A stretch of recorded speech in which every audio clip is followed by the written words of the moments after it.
Okay. There we go. Springtime. That's a pretty red mill fish. Red mill fish. Look at us. Loaded with eggs. Hey, I'm Bob Murray.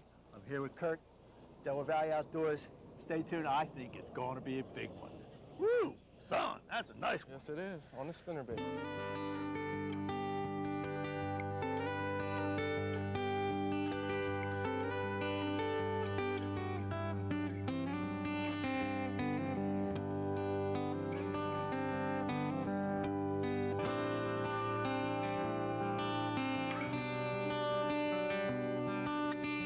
Delaware Valley Outdoors, your best source for fishing information on TV, radio, and the internet.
Red mark on his belly, her belly. We're out here on the grass flats on the sassafras right after a rainstorm. We've got, how many fish now? 5 at what? 1.5 pounds. Like the spinnerbait. They'll hit the worm if you flip it right on their head, but it's harder to do that.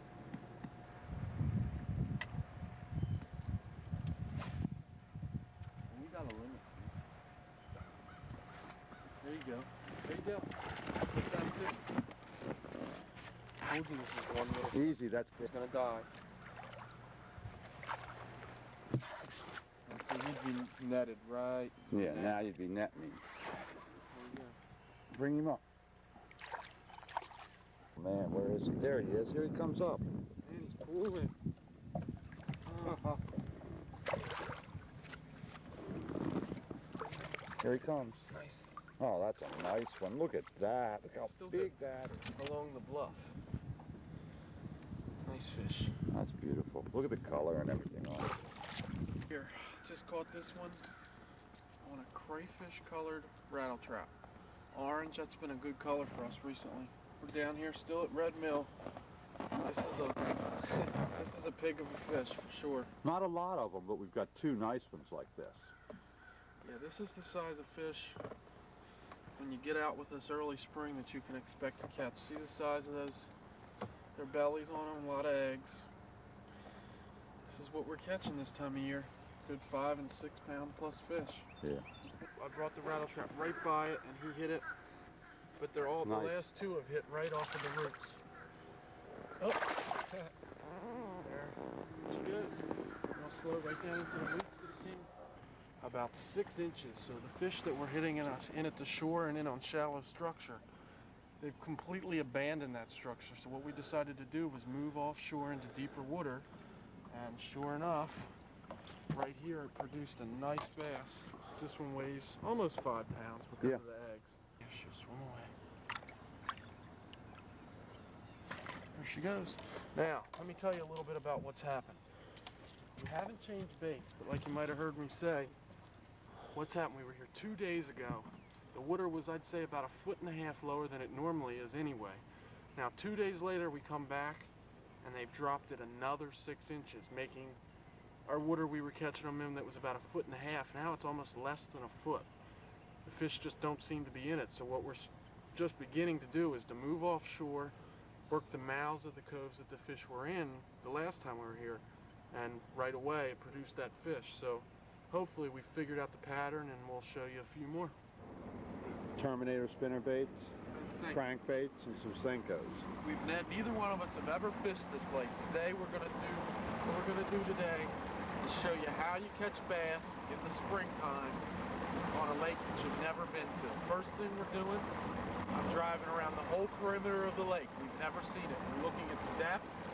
We're looking at different water temperatures already. It was 48 down there. Now we're into 50-degree water. So we're going to look at depth, water temperature. We're looking obviously for visual cover, things, good spots we see. Here we've got a point. And then what we'll do is make a decision and we'll work it. And every time we catch a fish, we'll let you know where we caught it, when we caught it, and on what. So we'll see what we can do today.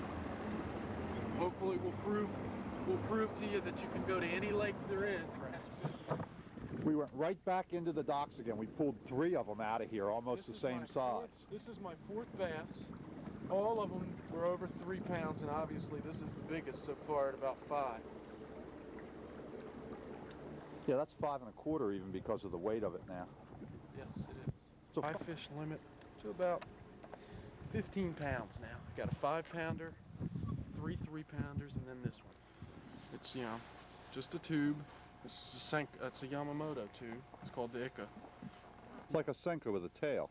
Weight, slip weight. Take the bait.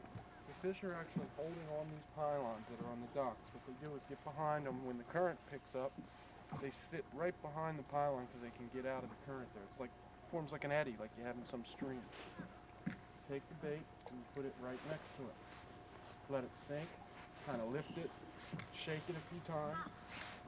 If they don't hit it within first couple shakes, bring it right back in, flip it in on the other side. There we go. First week of March, red meal, been fishing all day with rattle traps, crankbaits, and spinnerbaits. Really had a tough time, really couldn't catch anything. Had one small fish. I put on my new Berkeley Gulp sinking minnow on my 30-pound Stren super braid, flipped it into the thickest wood we could find here, and let's see the fish up close. Nice Take a look at egg sac. belly and stuff. Now let. Look at the size of that. Oh yeah, boy, that's nice. Oh yeah, came right out of here, right in front of us. Further back into the same creek here at Red Mill, and got to the back, got a little too shallow, so we turned around and started it back out. Later in the day, that's what you do. You come in the morning, sometimes they're slow. You might have to slow down with your Senkos, your small jigs, and wait it out. And then the sun gets up in the air high around noon, starts to heat these shallows up where the water's a little bit muddier, and he gets it up into the low 50s, and same bass that wouldn't hit a darn thing in the morning start to pound your spinnerbait. Still want to use more of your rounder blades to give you much more vibration. Early in the year, you don't want to go with your willows. You want to use an Oklahoma, Colorado, even in Indiana. Get that thump. The vibration is the biggest thing this time of year. As it gets warmer, that's when your flash and your speed of the bait start to become the more important thing. But early in the year, vibration is definitely the key.